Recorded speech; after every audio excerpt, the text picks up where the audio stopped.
Assalamualaikum warahmatullahi wabarakatuh. Kami dari kelompok 7 kelas Pancasila 29 akan menyampaikan materi mengenai penerapan ideologi liberalisme di negara Australia. Perkenalkan, saya Sarkis Ulam Fatoni dengan NIM 2109102011067. Saya Putri Maharani dengan NIM 2109102011009. Saya Mirna Desiliana dengan NIM 210 910 201 068. Saya Citra Alwi Makarni dengan NIM 220910101062. Dan saya Amelia Fazila dengan NIM 230110301053. Dalam berita yang beredar di internet, banyak sekali sorotan mengenai liberalisme yang menjelaskan tentang pengertian, ciri, dan dampaknya. Apa itu liberalisme? Liberalisme merupakan suatu paham, ideologi, atau pandangan mengenai kebebasan individu. Individu yang menganut liberalisme ingin memiliki kebebasan untuk mengekspresikan diri, seperti kebebasan berpendapat, kebebasan beragama, kesetaraan hak, dan lain-lain. Memanfaatkan berita yang ada di internet, kita dapat menambah wawasan mengenai liberalisme dan implementasinya di berbagai negara. Lalu, bagaimanakah perjalanan liberalisme di beberapa negara ini? Salah satu demokrasi yang tertua di dunia adalah Persemakmur Australia, yang didirikan pada tahun 1901, bekas kolonial Britania Raya, yang mewarisi prinsip-prinsip liberalisme politik dari Inggris, yang mencakup hak pilih terbatas dan pemungutan suara secara umum dan ganda. Nilai-nilai seperti supremasi hukum, hak asasi manusia, dan pemerintahan yang terbatas telah membentuk fondasi politik dari pemerintahan Australia. Australia pada awal abad ke-20-an didasarkan pada nilai-nilai atau prinsip-prinsip liberalisme politik. Konstitusi Australia diadopsi pada tahun 1901 yang mencerminkan nilai-nilai liberal. Selain itu, pemikiran filsafat liberalisme dari pemikir seperti John Locke, John Stuart Mill, dan Montesquieu telah berhasil mempengaruhi para pemikir dan pemimpin politik di Australia. Salah satu keunikan dari sistem politik Australia ini terletak pada konstitusinya. Sebagaimana yang kita ketahui, negara-negara yang telah dijajah oleh Inggris memiliki konstitusi yang tidak tertulis. Namun, Australia memiliki konstitusi yang tertulis. Mengenai penerapan ideologi liberalisme di negara Australia dapat dilihat dari beberapa bidang. Yang pertama yaitu bidang politik. Meskipun Australia dikategorikan sebagai negara yang telah merdeka, tetapi Ratu Elizabeth II tetap dinobatkan sebagai Ratu Australia pula. Dikarenakan Ratu Elizabeth II telah wafat dan digantikan oleh Raja Charles, maka Raja Charles juga merupakan raja untuk Australia. Apabila di Indonesia terdapat Dewan Perwakilan Rakyat, maka di Australia juga terdapat Dewan Pemerintahan Australia atau Council of Australian Government. Dewan Pemerintahan Australia ini merupakan sebuah forum yang memprakarsai, mengembangkan, dan menerapkan sebuah kebijakan untuk mulai dari nasional, daerah, hingga tingkatan-tingkatan di bawahnya. Undang-undang Australia sendiri telah menjabarkan 3 kekuasaan pemerintahan, yaitu eksekutif, legislatif, dan yudikatif, di mana anggota legislatif harus juga merupakan anggota eksekutif.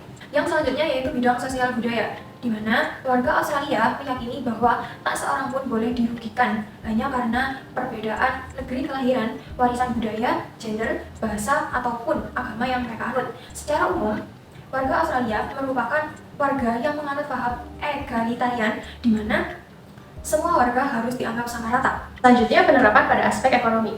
Australia merupakan salah satu negara yang memiliki perekonomian yang kuat. Dalam demokrasi liberal ini, terdapat kecenderungan mengenai pendukungan atas kebebasan pasar dengan kepemilikan struktur kelembagaan dan peraturan atau kebijakan yang sehat, stabil, dan modern.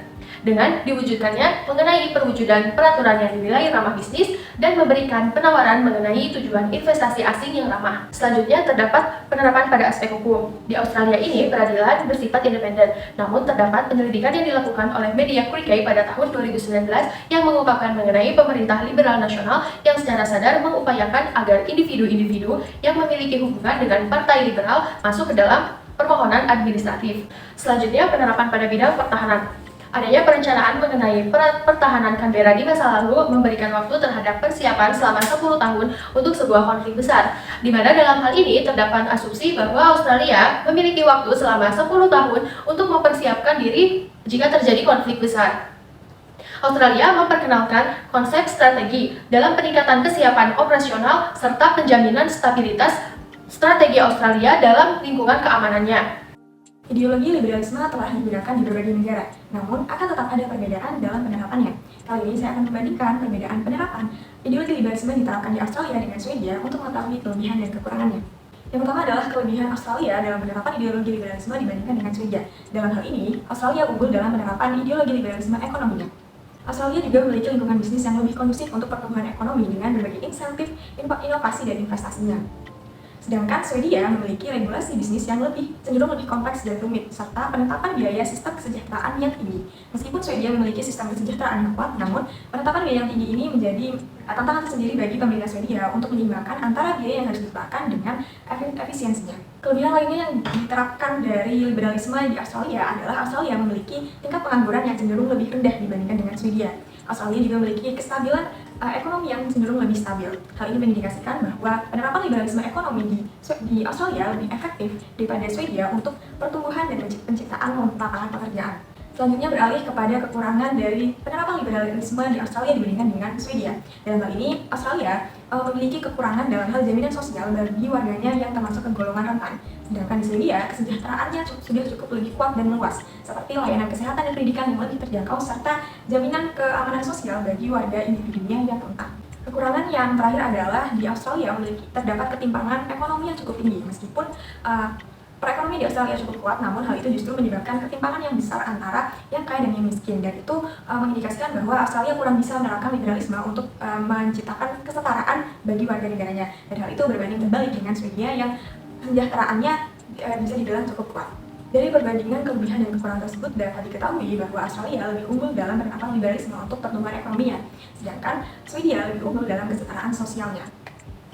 Dikarenakan ideologi Pancasila telah melekat dengan bangsa Indonesia, maka apabila ideologi Pancasila digantikan dengan ideologi lain, maka tidak akan terasa cocok seperti ideologi Pancasila. Karena ideologi Pancasila telah sesuai dengan falsafah kehidupan bangsa. Sebab dalam ideologi Pancasila terdapat nilai-nilai kegotong royongan antar sesama manusia, kemudian menyamaratakan hak dan kewajiban antar sesama manusia. Selain itu, nilai-nilai dalam Pancasila dijadikan acuan untuk membuat sebuah kebijakan demi persatuan bangsa. Meskipun liberalisme merupakan sebuah ideologi yang terbuka seperti ideologi Pancasila, tetapi ideologi liberalisme menekankan dan mengutamakan kebebasan individu secara mutlak. Sedangkan untuk ideologi Pancasila sendiri menyamaratakan keseimbangan hak dan kewajiban antar sesama manusia. Oleh karena itu, hanya ideologi Pancasila yang cocok diterapkan di Indonesia. Sekian pemaparan materi dari kelompok kami. Mohon maaf apabila ada salah kata ataupun salah kalimat. Wassalamualaikum warahmatullahi wabarakatuh.